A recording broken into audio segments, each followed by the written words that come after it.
இப்போ எல்லாருக்குமே fatty liver அப்படிங்கிற ஒரு விஷயம் எக்ஸ்ட்ராவே வந்து ஸ்கேன் ரிப்போர்ட்டில் வந்து கொடுக்குறாங்க. இல்லை கல்லீரலோட செயல்திறன் கம்மியாகக்கூடிய விஷயமும் நடக்குது. நம்ம உடம்புல கழிவுகளை வெளியேற்றுறது தான் கல்லீரலோட முக்கியமான வேலை. தொடர்ந்து கழிவுகள் தேங்கும் பொழுது, அதிகப்படியான இரத்த சர்க்கரை இருக்கும் பொழுது, கல்லீரல் அதனுடைய கழிவுகளை முழுமையாக வெளியேற்ற முடியாமல், அதே சமயத்தில் அதனுடைய செயல்களையும் ஒழுங்காக செய்ய முடியாமல் கொஞ்சம் மந்த நிலைக்கு போகுது. சில பேருக்கு இந்த கல்லீரலில் பாதிப்பு இருக்குது, மெக்னீசியம் சத்து குறைபாடு இருக்குது அப்படின்னா அவங்களுடைய வைட்டமின் டி உடம்புக்கு கரெக்டாக போய் சேராது. நிறைய பேருக்கு பிரச்சனையாக இருக்கக்கூடிய வைட்டமின் டி குறைபாடு. ஏன்னா இது குறைபாடு இருந்துச்சுன்னா அவங்களுக்கு ஹார்மோனல் இம்பேலன்ஸ்லேருந்து நார்மலாக இருக்கக்கூடிய செல்கள் புற்றுநோய் செல்களாக மாறக்கூடிய அளவுக்கு மாற்றத்தை உண்டு பண்ணக்கூடியது இந்த வைட்டமின் டி. ஸோ இந்த குறைபாடு சன்லைட்டில் இருந்தாலும் ஏன் நிறைய பேருக்கு வருது? இதற்கான தீர்வு என்ன?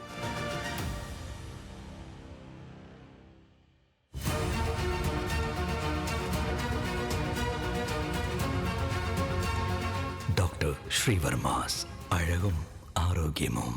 நேயர்கள் அனைவருக்கும் அன்பான வணக்கங்கள். நான் ஸ்ரீவர்மா மருத்துவமனையின் மகளிர் சிறப்பு மருத்துவர் ஜெயரூபா. இந்த நாள் இனிய நாளாக அமைய என்னுடைய மனமார்ந்த வாழ்த்துக்களும் பிரார்த்தனைகளும். இந்தியா மாதிரி அதிகமாக வெப்பம் இருக்கக்கூடிய நாட்களில், அதுவும் வருஷத்தில் 10 மாதங்கள் வரைக்கும் கோடை காலமாக தான் இருக்கும். தமிழ்நாட்டை பற்றி கேட்கவே வேண்டாம், இன்னும் அதிகமாக தான் வெப்பம் இருக்கும். ஸோ இந்த மாதிரி சூரிய வெளிச்சம் வருஷத்தில் 10 மாதங்கள் வரைக்கும் அதிகமாக இருக்கக்கூடிய நம்ம நாட்டிலேயே 80% நபர்களுக்கு வைட்டமின் டி குறைபாடு இருக்குது. எதனால் இந்த வைட்டமின் டி குறைபாடு உண்டாகுது? சமீபத்தில் நான் பார்த்த ஒரு பெண்மணி கூட, டாக்டர் என்னோட வேலையே மெரினா பீச்சில் உட்காந்து பஜ்ஜி போடுறது தான். டெய்லி ஈவினிங் கண்டிப்பாக நான் சன்லைட்டில் வந்து இருப்பேன். ஆனால் எனக்கு வைட்டமின் டி குறைபாடு இருக்குதுன்னு நீங்கள் சொல்கிறீங்க. ஸோ சன்லைட்டில் இருந்தாலும் வைட்டமின் டி குறைபாடு வருமானு கேட்டிங்கன்னா, ஆமாங்க, கண்டிப்பாக வரும். சில பேருக்கு இந்த கல்லீரலில் பாதிப்பு இருக்குது, மெக்னீசியம் சத்து குறைபாடு இருக்குது அப்படின்னா அவங்களுடைய வைட்டமின் டி உடம்புக்கு கரெக்டாக போய் சேராது. சன்லைட் படுறதுனால நம்ம ஸ்கின்னில் அதுக்கு கீழே இருக்கக்கூடிய எர்கோஸ்டிரால் அப்படிங்கிறது 7 டீஹைட்ரோ கொலஸ்ட்ராலாக மாற்றப்படுது. இது ஒரு இன்ஆக்டிவ் ஃபார்ம். சன்லைட்டை வந்து நம்ம ஸ்கின்ல படும்போது இந்த ஒரு சேஞ்சஸ் தான் நடக்குது. அதுக்கப்புறமா அது நம்மளுடைய கல்லீரலுக்கு போகணும். கல்லீரலில் போய் அது 25 ஹைட்ராக்சி விட்டமின் டியாக மாறணும். இதை தான் நம்ம வந்து விட்டமின் D3 நம்ம வந்து பார்க்குறோம். ஸோ இது கல்லீரல் கரெக்டாக இருந்தால் தான் இந்த மாற்றம் நடக்கும்.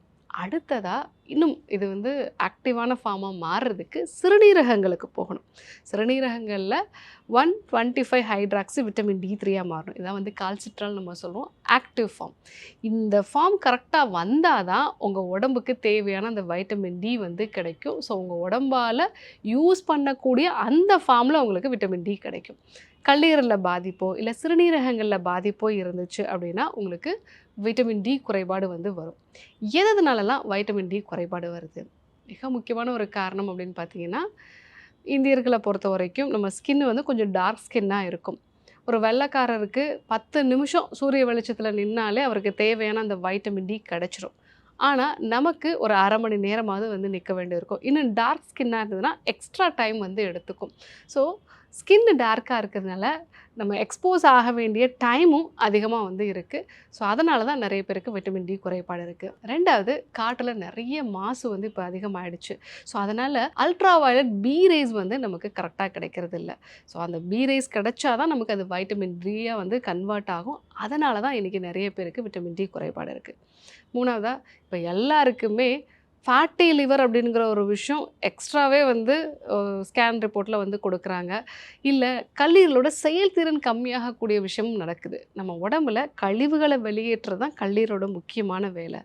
தொடர்ந்து கழிவுகள் தேங்கும் பொழுது, அதிகப்படியான இரத்த சர்க்கரை இருக்கும் பொழுது, கல்லீரல் அதனுடைய கழிவுகளை முழுமையாக வெளியேற்ற முடியாமல், அதே சமயத்தில் அதனுடைய செயல்களையும் ஒழுங்காக செய்ய முடியாமல் கொஞ்சம் மந்த நிலைக்கு போகுது. அதனால தான் நிறைய பேருக்கு இந்த வைட்டமின் டி குறைபாடு வந்து உண்டாகுது. சிறுநீரகங்கள் சார்ந்த பிரச்சனை இருக்கக்கூடிய நபர்களுக்கும் இந்த நிலை தான் வந்து உண்டாகும். அது ஆக்டிவான ஃபார்மாக மாறுறதில்ல. அதே போல் நிறைய பேர் சொல்கிற விஷயம் என்ன அப்படின்னா, டாக்டர் நான் வந்து சன்லைட் வந்து எனக்கு ஜன்னல் வழியாக வரும், ஆனால் ஜன்னலில் வந்து நான் கண்ணாடி போட்டிருக்கேன், ஆனால் என் உடம்புல வந்து சன்லைட் படுது அப்படின்னு சொல்லுவாங்க. கண்ணாடி வழியாக உங்களுக்கு அந்த சூரிய வெளிச்சம் வருது அப்படின்னா அதில் அல்ட்ரா வயலட் ஏ ரேஸ் தான் வந்து இருக்கும். இது உங்களை இன்னும் வந்து உங்கள் ஸ்கின்னை ஒரு முதுமையான தோற்றத்துக்கு தான் வந்து கொண்டு போகும். விட்டமின் டிக்கு தேவையான அல்ட்ரா வயலட் பி ரேஸ் வந்து கண்ணாடி மூலமாக உங்களுக்கு வந்து கிடைக்காது. அது அங்கேயே ஃபில்டர் ஆகிடும். அதனாலேயும் நிறைய பேருக்கு வைட்டமின் டி குறைபாடு இருக்குது. ஒரு முக்கியமான ஒரு விஷயம், அதிகப்படியான மன அழுத்தம், இந்த ஸ்ட்ரெஸ் அப்படிங்கும்போது அதிகமாகுது அப்படின்னா நம்ம பாடியில் ஸ்ட்ரெஸ் ஹார்மோனுக்கு பதிலாக விட்டமின் டியையும் வந்து அது பயன்படுத்தும். அதே போல் நிறைய மானிட்டர் பார்க்கக்கூடிய நபர்களுக்கும் சன்லைட்டை அப்சர்வ் பண்ணக்கூடிய இந்த கெப்பாசிட்டி வந்து குறைஞ்சது. ஏன்னா நம்மளுடைய விழித்திரை தான் நம்ம உடம்புக்குள்ளே எவ்வளோ வந்து அந்த சூரிய வெளிச்சம் போகணும் அப்படிங்கிறத வந்து தீர்மானிக்கக்கூடிய விஷயம். ஸோ நிறைய மானிட்டர் பார்க்கறதுனாலையும் நமக்கு சன்லைட்லேருந்து ப்ராப்பராக விட்டமின் டி வந்து உள்ளே போகிறது இல்லை. ஸோ இந்த காரணங்களால் தான் வைட்டமின் டி குறைபாடு வந்து உண்டாகுது. இதை எப்படி நம்ம சரி செய்கிறது? முதல்ல நம்ம பண்ண வேண்டிய விஷயம் என்ன அப்படின்னா, நம்மளுடைய கல்லீரலை டீடாக்ஸ் பண்ணுறது. குடல் மூலமாக நம்மளுடைய கல்லீரல் டீடாக்ஸ் பண்ணோம் அப்படின்னா கல்லீரலுக்கான அந்த ப்ரெஷர் வந்து கொஞ்சம் குறையும். அது மூலமாக இதை ஆக்டிவான விட்டமின் டி கன்வெர்ட் பண்ணுறதுக்கு ரொம்பவே ஹெல்ப்ஃபுல்லாக இருக்கும். ரெண்டாவது, ஸ்ட்ரெஸ் மேனேஜ்மெண்ட். இந்த ஸ்ட்ரெஸ் வந்து அதிகமாகுது, அதே மாதிரி நிறைய மானிட்டர் பார்க்குறோம் அப்படின்னா அதற்கான ஆல்டர்னேட்டிவ்ஸ் வந்து பார்க்கலாம். உங்களுடைய வேலை மானிட்டரில் தான் இருக்குது அப்படின்னாலும் எப்போல்லாம் முடியுமோ அப்போல்லாம் வந்து நீங்கள் ரிலாக்ஸாக நடக்கிறது, அதே போல் உங்கள் ஸ்ட்ரெஸ் மேனேஜ்மெண்ட்டுக்கான தியான பயிற்சிகள், சுவாச பயிற்சிகளை வந்து ஃபாலோ பண்ணுறது, இதெல்லாம் ஃபாலோ பண்ணிங்க அப்படின்னா உங்களோட அந்த வைட்டமின் டி வந்து சன்லைட்டில் நிற்கும்போது இன்னும் கொஞ்சம் வந்து ஈஸியாக அப்சர்வ் ஆகும். மூணாவதாக, நல்ல மெக்னீஷியம் அதிகமாக இருக்கக்கூடிய உணவுப் பொருட்கள் வந்து எடுத்துக்கோங்க. ஸோ பூசணி விதைகளில் இருக்குது, அதிகமாக வந்து கீரை வந்து இருக்குது, பச்சை நிறத்தில் இருக்கக்கூடிய காய்கறி கீரைகளில் வந்து மெக்னீஷியம் சத்து அதிகமாக இருக்குது. ரெகுலராக ஒரு கைப்பிடி அளவுக்கு பூசணி விதைகள் எடுத்துக்கிட்டிங்க அப்படின்னா ஒரு நாளைக்கு தேவையான அந்த மெக்னீஷியம் சத்து உங்களுக்கு கிடைக்கும். ஸோ அதே போல் டார்க் சாக்லேட் வந்து எடுத்துக்கலாம். முருங்கைக்கீரை நமக்கு ரொம்ப ஈஸியாக கிடைக்கக்கூடியது முருங்கைக்கீரை தான். ஸோ அந்த மெக்னீஷியம் வந்து அதிகமாக இருக்கக்கூடிய உணவுப் பொருட்கள் எடுத்துக்கிட்டோம் அப்படின்னா விட்டமின் டி உங்களால் வந்து ப்ராப்பராக அப்சர்வ் பண்ண முடியும். அடுத்ததாக விட்டமின் K2. ஸோ நம்ம உடம்புக்குள்ளே விட்டமின் டி போகுது அப்படின்னா அது கால்சியமை அப்சர்வ் பண்ணுறதுக்கு ரொம்பவே அவசியம். இந்த கால்சியம் நம்மளுடைய எலும்புகளுக்கு போகாமல் சில பேருக்கு இரத்த குழாய்களுக்கு உள்ளே போய் அது படிய ஆரம்பித்து அத்ரோஸ்க்ளரோட்டிக் சேஞ்சஸை வந்து உண்டு பண்ணிடும். ஸோ இதனால் இரத்த நாளங்களில் அடைப்பு உண்டாகிறதுக்கு வாய்ப்பு இருக்குது. ஆனால் இந்த விட்டமின் டி ப்ராப்பராக கால்சியமை அப்சர்வ் பண்ணி அது நம்மளுடைய எலும்புகளுக்கு கொண்டு போகிறதுக்கு வைட்டமின் K2 அப்படிங்கிறது ரொம்ப ரொம்ப அவசியம். நிறைய பேர் விட்டமின் டியும் கால்சியம் மாத்திரையும் வந்து எடுத்திருப்பாங்க. ஆனாலும் அவங்களுடைய எலும்புகள் பலகீனமாக இருக்கும். மாற அவங்களுடைய இரத்த நாளங்களுக்குள்ளே போய் இது கால்சியம் படிய ஆரம்பிச்சிடும். அப்போது வைட்டமின் K2 அதிகமாக இருக்கக்கூடிய உணவுப் பொருட்கள் நம்ம எடுத்துக்கணும். அது என்னென்ன உணவுப் பொருட்கள் அப்படின்னா, கீரை காய்கறிகள் வந்து எடுத்துக்கிறது நல்லது. கோழியினுடைய அந்த முட்டை மஞ்சள் கரு, இந்த மஞ்சள் கருவில் வந்து நிறைய வந்து வைட்டமின் K2 இருக்குது. சீஸில் வந்து விட்டமின் K2 வந்து இருக்குது. பால் பொருட்களில் வந்து விட்டமின் K2 இருக்குது. ஸோ இதெல்லாம் நம்ம வந்து எடுத்துக்கிட்டோம் அப்படின்னா ரொம்பவே நல்லது. அதே போல் நொதிக்க வச்ச உணவுப் பொருட்கள், மோர், அதே மாதிரி நீராகாரம், இதிலெல்லாம் வைட்டமின் K2 வந்து இருக்குது. இந்த உணவுப் பொருட்கள்லாம் சேர்த்து எடுத்துக்கிட்டோம் அப்படின்னா நம்ம உடம்புல விட்டமின் கே வந்து அதிகமாகிறதுனால வைட்டமின் டியோட அப்சார்ப்ஷன் கரெக்டாக இருக்கும். இதெல்லாம் நம்ம வந்து ஃபாலோ பண்ணுறோம். ஆனாலும் கூட சில பேருக்கு வந்து பார்த்திங்க அப்படின்னா விட்டமின் டியோட அளவு அதிகமாகவே வந்து ஆகாது. அதற்கான மிக முக்கியமான காரணம் என்னன்னு பார்த்தீங்க அப்படின்னா அவங்களுடைய செரிமான சக்தி கம்மியாக இருக்கும். செரிமானம் வந்து கரெக்டாக இல்லை அப்படின்னா நீங்கள் சாப்பிடக்கூடிய உணவுப் பொருட்கள் வந்து உங்களால் எந்த சத்து பொருட்களையுமே வந்து எடுத்துக்க முடியாது. நான் சொன்ன மாதிரி விட்டமின் கே தேவை, விட்டமின் டி வந்து தேவை, அதே மாதிரி மெக்னீஷியம், இது எல்லாமே சொன்னாலும் கூட உங்கள் செரிமானம் சரியாக இல்லை அப்படின்னா இந்த எந்த விஷயமே வந்து நடக்காது. அதனால தான் நிறைய பேருக்கு சத்து குறைபாடுகள். அந்த சத்து குறைபாடுகளால், ஏன்னா அந்த வைட்டமின் டி குறைபாடு வந்து இருந்துச்சு அப்படின்னா தொடர்ந்து உடல் சோர்வு வந்து இருக்கும். அவங்களுக்கு வந்து பிபியோ சர்க்கரையோ வந்து கட்டுப்பாடு இல்லாமல் வந்து இருக்கும். உடல்லேருந்து எப்போவுமே வந்து ஒரு மாதிரி வலியோடையும் அதே மாதிரி மனதிலையும் வந்து நிறைய ஆன்சைட்டி மாதிரியான பிரச்சனைகள், பயம், இந்த மாதிரி உடம்பு மனசு இரண்டுமே வந்து பாதிக்கக்கூடிய ஒரு விஷயம். ஸோ விட்டமின் டியை வந்து அது ஒரு வைட்டமின் இல்லை, அது வந்து ஹார்மோன் அப்படிங்கிற அளவுக்கு வந்து நிறைய விஷயங்கள் வந்து சொல்லியிருப்பாங்க. பட் இதனுடைய குறைபாடுனால நிறைய பக்க விளைவுகள் உண்டாகும்.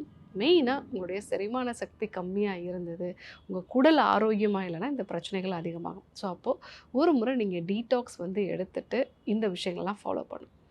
சன்லைட்டில் நிற்கும்போது ஒரு சின்ன ஃபார்முலா வந்து நம்ம ஃபாலோ பண்ண வேண்டியது அவசியம். உங்களுடைய நிழல் உங்களுடைய அந்த ஹைட்டை விட அது நீளமாக வெளியே போகுது, உங்கள் உடம்பை விட்டு அது வெளியே போய் இருக்குது அப்படின்னா அந்த டைமில் சன்லைட் உங்களுக்கு தேவையான வைட்டமின் டியை கொடுக்காது. நார்மலாக பார்த்தீங்க அப்படின்னா காலையில் 11 மணிலேருந்து 1 மணி வரைக்கும் இருக்கக்கூடிய அந்த வெயில் தான் கரெக்டான வைட்டமின் டி உங்களுக்கு கொடுக்கும். சிம்பிளாக உங்களுடைய நிழல் ரொம்ப நீளமாக இருந்துச்சு அப்படின்னா அந்த டைமில் இருக்கக்கூடிய சன்லைட் உங்களுக்கு வைட்டமின் டியை கொடுக்காது. இந்த ஒரு விஷயத்தை நீங்கள் ஃபாலோ பண்ணிங்க அப்படின்னா உங்கள் உடம்புக்கு தேவையான விட்டமின் டி கிடைக்கும். ஸோ இன்றைக்கி நிறைய பேருக்கு பிரச்சனையாக இருக்கக்கூடிய வைட்டமின் டி குறைபாடு. ஏன்னா இது குறைபாடு இருந்துச்சுன்னா அவங்களுக்கு ஹார்மோனல் இம்பேலன்ஸ்லேருந்து நார்மலாக இருக்கக்கூடிய செல்கள் புற்றுநோய் செல்களாக மாறக்கூடிய அளவுக்கு மாற்றத்தை உண்டு பண்ணக்கூடியது இந்த வைட்டமின் டி. ஸோ இந்த குறைபாடு சன்லைட்டில் இருந்தாலும் ஏன் நிறைய பேருக்கு வருது, இதற்கான தீர்வு என்ன அப்படிங்கிறதையும் பார்த்தோம். கண்டிப்பாக ஃபாலோ பண்ணி பாருங்கள். யாருக்கெல்லாம் இந்த விஷயம் தேவைப்படுமோ அவங்களுக்கும் இதை சொல்லுங்கள். இதே போன்று ஒரு அற்புதமான தகவலோடு உங்களை சந்திக்கிறேன். நன்றி, வணக்கம். நோய் நாடி நோய் முதல் நாடி அது தணிக்கும் வாய்நாடி வாய்ப்பச்செயல் இறைவழி மருத்துவம் அதுவே எங்கள் மகத்துவம். இறைவழி மருத்துவம் அதுவே எங்கள் மகத்துவம். அழகு தரும் மூலிகைகள், ஆரோக்கியம் தரும் மருத்துவர்கள். டாக்டர் ஸ்ரீவர்மாஸ். அழகும் ஆரோக்கியமும். ஸ்ரீ வர்மா ஆயுர்வேதா மருத்துவமனையின் வெல்னஸ் குருஜி அவர்களை மே மாதம் 3ஆம் வாரம் 11ஆம் தேதி திங்கட்கிழமை காலை 5 மணி முதல் இரவு 7 மணி வரை கோடம்பாக்கத்திலும், 13ஆம் தேதி புதன்கிழமை காலை 6 மணி முதல் மாலை 4 மணி வரை தஞ்சாவூரிலும், 14ஆம் தேதி வியாழக்கிழமை காலை 7 மணி முதல் மாலை 4 மணி வரை கும்பகோணத்திலும், 15ஆம் தேதி வெள்ளிக்கிழமை காலை 6 மணி முதல் மாலை 4 மணி வரை சிதம்பரத்திலும், 16ஆம் தேதி சனிக்கிழமை காலை 6 மணி முதல் மாலை 6 மணி வரை பாண்டிச்சேரியிலும், 17ஆம் தேதி ஞாயிற்றுக்கிழமை காலை 5 மணி முதல் இரவு 7 மணி வரை கோடம்பாக்கத்திலும் சந்தித்து மருத்துவ ஆலோசனை மற்றும் ஆசி பெற தொடர்பு கொள்ள வேண்டிய தொலைபேசி எண்கள் 9500946634, 9500946635. ஆச்சார்யா டாக்டர் ஸ்ரீ வர்மா அவர்களிடமும் வெல்னஸ் குருஜி அவர்களிடமும் நேரடியாக பயிற்சியும் ஆசியும் பெற்ற doctor Hemala Thiruvallur, doctor Aneesh Fathima Ambattur, doctor Surya Kodambakkam, doctor Jayarooba Manapakkam, doctor Radha Velachery, doctor Jayakanthan Pondicherry, doctor Pooja Tiruvannamalai, doctor Saraswathi Salem, doctor Suryabharathi Trichy, doctor Abirami Thanjavur, doctor Abina Mubisha Madurai, doctor Jebashin Nagercoil, doctor Malathi Coimbatore, doctor Sonali Hosur, doctor Guna Apsara Bangalore, doctor Navneeth Hyderabad, doctor Siddhanath Mumbai. பட்டப்படிப்பு மற்றும் பட்ட மேற்படிப்பு முடித்த மருத்துவர்களை சந்தித்து சிகிச்சை பெறலாம். முதுகு வலியா, மூட்டு வலியா, கை கால் நீட்ட மடக்க இயலாமையா, அறுவை சிகிச்சை இல்லா குணம், ஆயுட்கால நிவாரணம். டாக்டர் ஸ்ரீவர்மா PCR, மகாராஜா தைலம் அனைத்து மருந்து கடைகளிலும் கிடைக்கும். அனைத்து நோய்களுக்குமான குணம், ஆரோக்கியம் தரும் மருத்துவர்கள். Doctor Srivarma's. Dr. Srivarma's Magic Care, his wellness for her happiness.